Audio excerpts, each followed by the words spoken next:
Oke, mari kita langsung bahas aja ya. Anda kan kirim beberapa kutipan menarik nih dari buku Why We Sleep. Dan kayaknya ada pertanyaan mendasar banget. Sebenarnya sepenting apa sih tidur itu? Apa ini sesuatu yang bisa kita korbankan dikit lah demi kerjaan atau hal lain? Atau justru ya mutlak gitu kebutuhannya? Kita coba kupas tuntas deh sains di baliknya. Cari jawaban, tidur atau tidak tidur? Pertanyaan bagus banget, dan sumber yang Anda kirim ini, wah langsung to the point jawabnya. Mengabaikan tidur ya, bahkan cuma kurang 1 atau 2 jam aja dari idealnya, yaitu 7-9 jam semalam, itu akibatnya bukan sekedar ngantuk loh. Sumber ini bilang kalau kurang tidur rutin, itu secara aktif menghancurkan sistem kekebalan tubuh kita. Bayangin deh, risikonya bisa 2 kali lipat buat kena kanker. Tunggu. Kata kuncinya menghancurkan ya, bukan cuma melemahkan gitu. Dan risiko kanker sampai 2 kali lipat. Waduh, itu serius banget kedengarannya. Sumber ini juga nyebut kaitan kuat sama Alzheimer kan? Tepat sekali. Disebutin sebagai salah satu faktor gaya hidup yang paling signifikan yang nentuin seseorang bakal kena Alzheimer atau enggak. Dan ini bukan cuma soal risiko jangka panjang aja loh. Dampak jangka pendeknya aja udah lumayan bikin ngeri. Seberapa cepat sih dampaknya bisa kerasa? Saya baca sekilas di kutipan itu katanya kurang tidur dikit aja dalam seminggu bisa langsung ngacoin kadar gula darah. Bener banget, sampai pada titik di mana Anda itu bisa diklasifikasikan sebagai pradiabetes. Cuma dalam seminggu loh. Gila kan? Ini nunjukin betapa cepatnya ya tubuh kita ngerespons kalau kurang tidur. Itu belum ngomongin resiko penyakit kardiovaskuler yang naik, stroke sama gagal jantung kongestif. Wah, daftar konsekuensi fisiknya aja udah panjang banget. Itu baru fisik ya. Gimana sama kesehatan mental? Kutipannya kan juga nyebutin soal itu. Oh iya, jelas.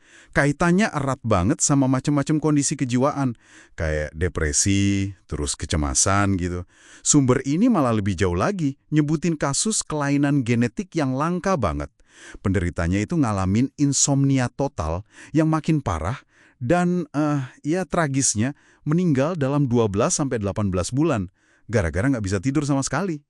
Ini contoh ekstrim sih, tapi negasin banget betapa fundamentalnya tidur buat hidup kita. Aduh, kasus fatal karena nggak bisa tidur. Itu sih bener-bener nonjok argumennya ya.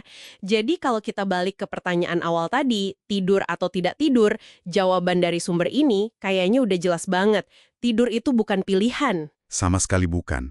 Ini tuh keharusan biologis yang, ya, nggak bisa ditawar-tawar.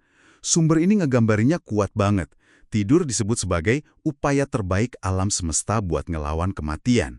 Tiap hari, tidur itu mekanisme paling efektif yang kita punya buat ngatur ulang kesehatan otak sama tubuh. Anggap aja kayak neken tombol riset biologis gitu setiap malam. Tombol riset biologis ya, suka saya metaforanya. Nah, ini jadi kepikiran pertanyaan lain yang sering banget muncul. Gimana soal mitos bayar utang tidur? Misalnya kita begadang seminggu terus dibales pas weekend, itu beneran ngaruh? Nah, sayangnya, sumber ini tegas banget ngebantahnya. Tidur yang udah hilang, ya hilang aja selamanya. Nggak bisa diganti. Otak kita emang bakal coba buat mulihin beberapa jenis tidur setelah kurang tidur. Terutama NRM, itu fase tidur dalam yang penting buat pemulihan fisik, sama REM, fase mimpi yang krusial buat otak dan emosi. Tapi pemulihannya tuh nggak pernah bisa 100% penuh. Jadi ya Anda nggak bisa bener-bener lunasin utang tidur itu. Oke, jadi NRM buat fisik, rem buat otak sama emosi. Dua-duanya penting banget dan nggak bisa ditabung terus dibayar seenaknya gitu ya. Terus gimana sama mitos lain? Katanya orang tua butuh tidur lebih sedikit. Itu juga keliru menurut sumber ini.